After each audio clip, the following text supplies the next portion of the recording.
What about, what if I pull the icon, or do you want it? No, I'm just, no, you're just filling it out, you're just gonna take it. Tells me one, you don't know who it is. Oh, yeah, we don't know. Okay. 165. Take this seat. Yay, oh, and you came to us, yay, thank you. All right, again, it's lovely, and the magnet 1304. If you go any other day other than Monday or Tuesday, you're on your own. But if you take somebody on Tuesday, for anyone, if you're a senior, again, taxes included, 2 lovely tickets. And don't forget your free popcorn, which is refillable. You can get popcorn and drinks. It's lovely. It's a very inexpensive day. 176. 176. Yay! Lovely theater. Well, good times. All right, again, I think there might be some coffee, snacks left. Please enjoy yourself. And if you have any other things that you think that you'd like, just let me know. Thank you, Linda. I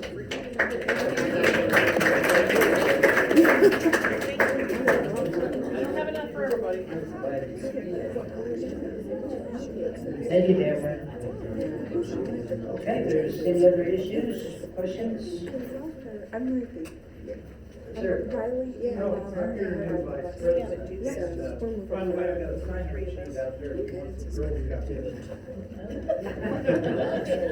Thank you, Russ. And if you wanna open up the box and try it, well, that's great. Thank you. Yeah, I guess we'll adjourn for today. Yes, sir, just one concern, are we going to deal with, commercial vehicles parked in the neighborhood? I can't hear Jesse.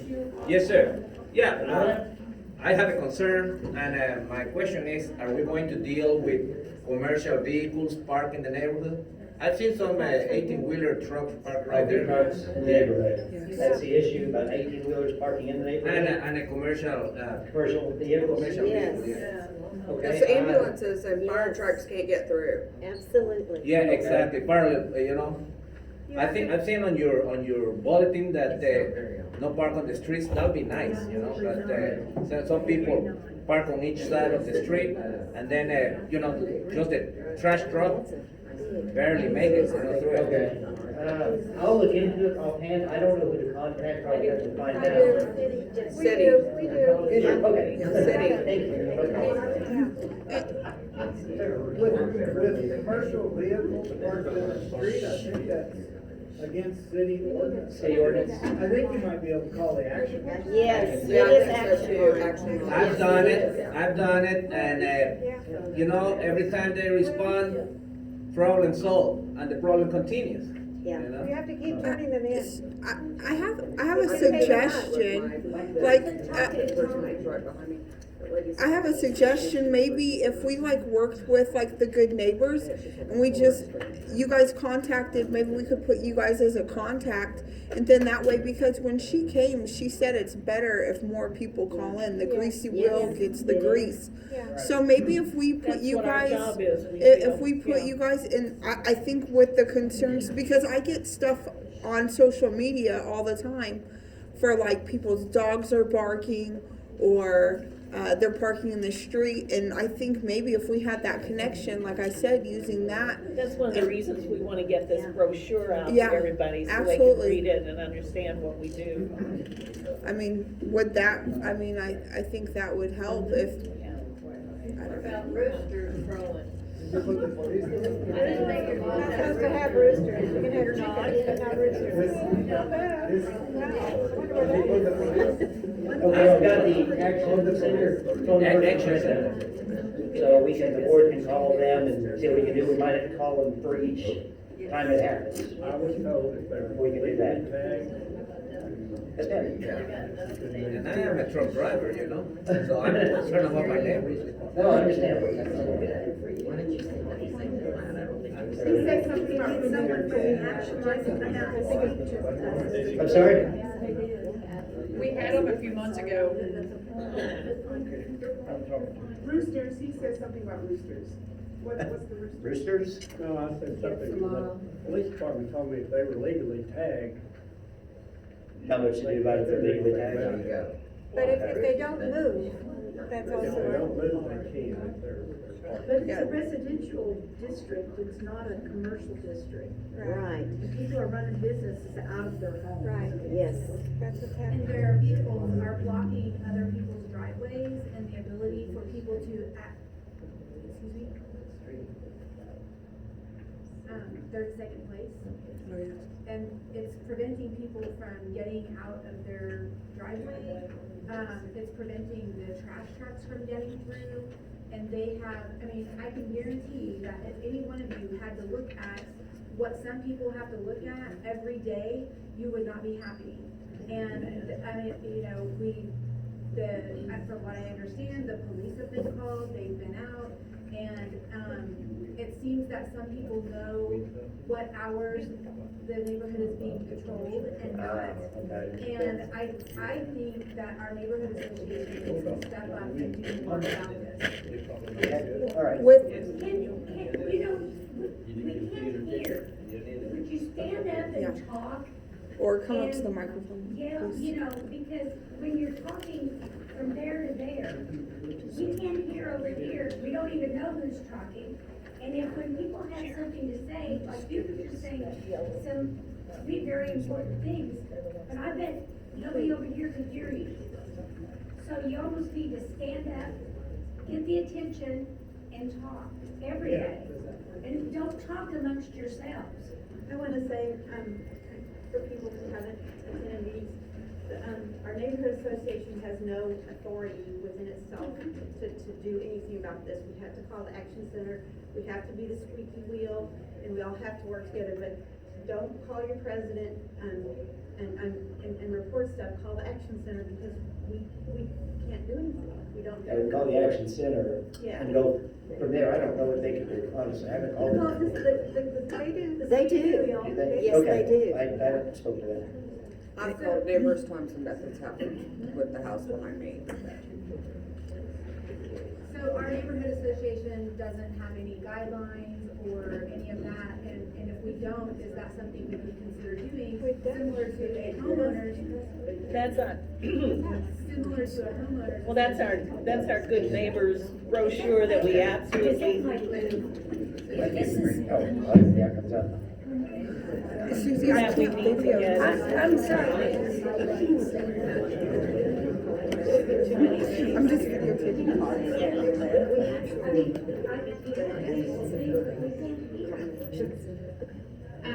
Okay, do you want me to repeat both of them, or both of them? We were worried The about first thing that I addressed was the fact that, should we hold that, are you okay? Okay, no, you're good.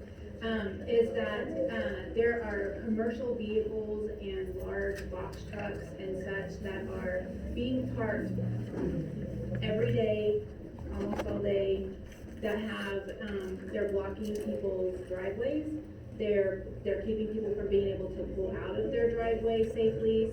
They are a complete eyesore, and like I said, if any one of you had to look at some of this every day, you would be very upset, because you paid to live in a very nice neighborhood, in a very nice house, and it is an eyesore, and it is, reducing the value of all of our homes. And I understand that we're just a neighborhood association. I understand the difference between a neighborhood association and a homeowners association. I'm asking if there's anything that we, as a neighborhood association, can do to consider converting to an HOA, so that we can set out and establish some rules that can actually be enforced. I think the good neighbor idea is fantastic. I think the brochures are fantastic. I think if someone is violating these rules or these good neighbor things, the brochure is not going to be enough. well, I agree that it's not going to be enough, but it is the beginning of something that I think has existed for a long time, concern. So we need to establish that, we're all concerned and we want to do something about this. And the brochure is a guideline. We are a guideline committee. We will help you with the action line. You know, don't just take on the responsibility totally by yourself.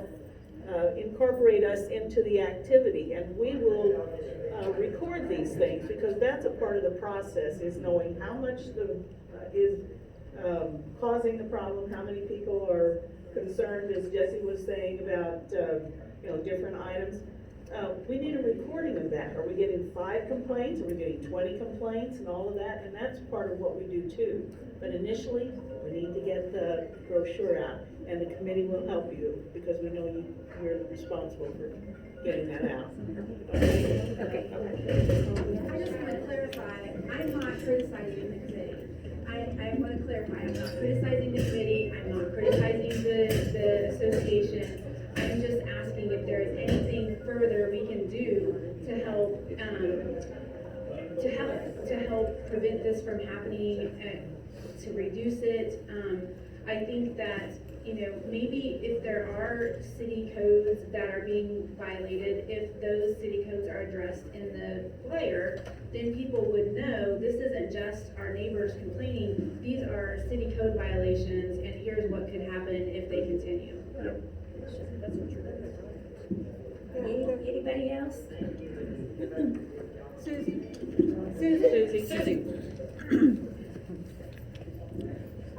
This Good Neighbors brochure or flyer lists 10 items. It was originally designed to be a one-pager, something people would put on their refrigerator as a reminder of some of the things that make you a good neighbor.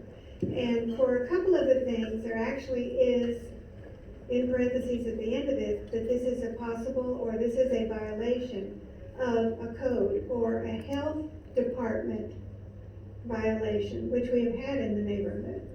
So when we do get this flyer or brochure out, I think it will at least bring to the attention of some people who may not realize, although I doubt it, that they are in violation or not being a good neighbor, that at least the neighborhood has these good neighbor points to make. And we can go from there. And like Susie said, we do need to keep track of how many of each different kind of what you would consider a concern or a violation is going on and where it's going on. But there is nothing like turning these things into action line. And the more people that turn in a particular concern to action line, the more likely that it will be addressed. And you may have to go beyond action line and go to the Department of Health if your concern involves anything concerning food. Selling food or storing food or that kind of thing. So there are multiple ways we can address concerns, but if we don't get together into some kind of concerted action, they may continue. Okay, then I saw one over here.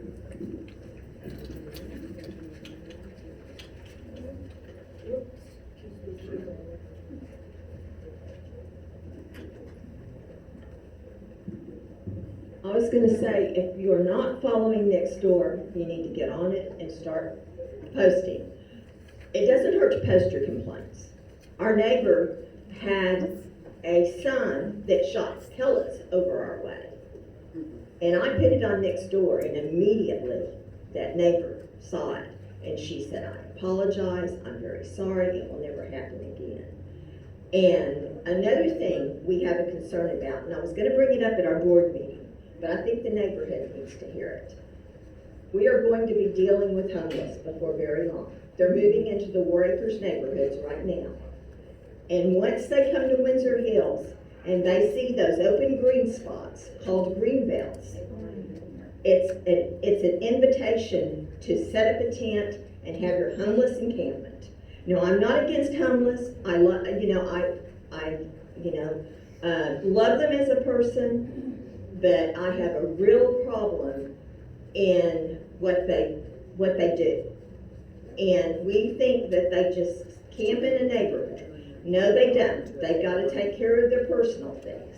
And some of them are on drugs. I've heard some of them, well, in one of the War Acres neighborhoods, some of them shot a dog because it was disturbing their sleep. So it's become a real important thing. And excuse me, ladies and gentlemen, the lady from the poison center has to leave, so she needs to know if there are any more surveys. She has to leave, yeah, so if there are any more surveys, and she had 18 bags because she received 18 surveys. So if you needed one of the medicine guys, they're out there. Sorry, not to disrupt, but I just want to make that announcement she's about to. But I just wanted to make you aware, and the more people that call the action line, the better, you know, if you see it happen. I suggest that in our green belts, that we put up signs that say, Let me say, those are not green belts, those are privately owned properties. Right. So they're not green belts, and it's up to those people that own them, because that's where the railroad went through. So, whatever you do, you can keep a track of what's going on in them, and or call or stop by that person that owns it, but there's not a green belt in our neighborhood. You can put a sign up, not you, but they can.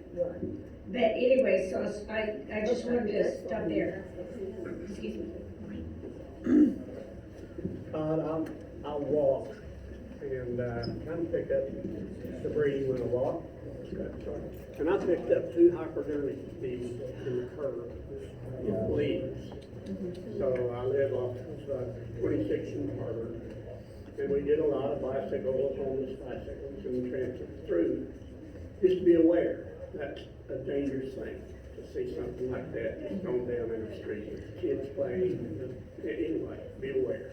Yeah, absolutely. Thank you. I have one more question. Is there any ordinance about solicitation? With solicitors walking in the neighborhood and just a sign on your door? Yeah, we have one. They still knock. Sorry. You're fine, thank you. Okay, a lot of concerns, I'll try to look into everything I can. Todd, thank you. What is it? What was it? I received an email about, you might have to refresh my memory even. 3128 Windsor Terrace. He suggested there was criminal activity going on, people with backpacks, different hours of the day and night. Near me? And I think the police have even been out before, so. 3100. That several times, okay. Where? Windsor Terrace. I'm not sure. 3128 Windsor Terrace. 3128. The security patrol watches it when they patrol. It's kind of cleared up a little, but the Oklahoma City Police Department is very aware of it. I guess we can just kind of monitor that as it happens. Yeah, Yeah, I mean, if you see something. No, we actually Just live on call Windsor in. Terrace. yeah, right. And if you see something, call the police. I mean, that's what the police Yeah. want you to do. Yeah. But we as a neighborhood, like somebody said, like Laura said, we as a neighborhood can't go over there and say, stop it. You're gonna get shot if you do that. Or you can call. I guess call the police if you You do can see call the something. police, you can call Action Center or whatever, but So, yeah. I've got the Action Center phone number too, if anybody needs it. It's, I was gonna talk now, we're talking on that certain situation. okay, go ahead. Cause you live right there. Yeah, no, we live there and, Would you stand at the microphone?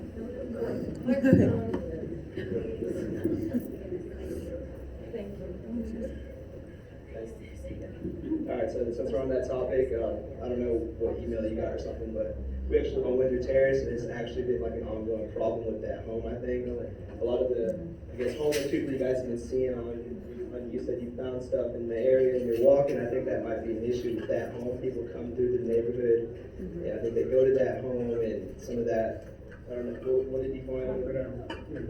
Yeah, maybe some of those needles or paraphernalia stuff that you might find is because those people that are going into that home walk the neighborhood. And I think that's a big concern if you guys are concerned with homeless people moving in. It's because a lot of them are coming into that specific home. And I think they are getting their stuff there or whatever. But I've seen some posts about it on the Nextdoor app. I haven't met with those neighbors. But I think that's a big issue that should be reported to the Action Center before things get worse. So I think that should be on our radar.